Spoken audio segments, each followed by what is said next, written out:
Hi all, welcome to my channel snow drop world. ఈరోజు day 22 అనమాట. 30 days ఛాలెంజ్లో sari pin try చేస్తున్నాను. ఎలా ఉందో చూసా ఫైనల్లో చెప్పండి. ఈరోజు కలర్ కాంబినేషన్ ఏంటంటే వైట్ అండ్ వైలెట్ అనమాట. ఫస్ట్ నేను సిల్క్ థ్రెడ్ వైలెట్ కలర్ తీసుకొని శారీ పిన్కి వ్రాప్ చేసి పెట్టాను. దానిపైన 3mm white colour kundan stick చేస్తున్నాను. అండ్ అలానే దాని కింద half moon shape violet colour stick చేస్తున్నాను అనమాట. ఇది జస్ట్ బేసిక్ అనమాట. ఫుల్ గ్రాండ్గా కూడా చేసుకోవచ్చు ఈ పిన్ అనేది. నేను జస్ట్ బేసిక్ వాళ్ళ కోసం చేశాను లైట్గా. ఇప్పుడు దూరం దూరం పెట్టా కాబట్టి లైట్గా అని చెప్తున్నాను బేసిక్ అని. ఇంకొంచెం క్లోజ్లో కూడా పెడితే అది ఇంకొంచెం గ్రాండ్గా కనిపించింది.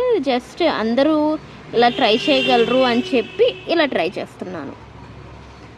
Thank you for watching. Bye.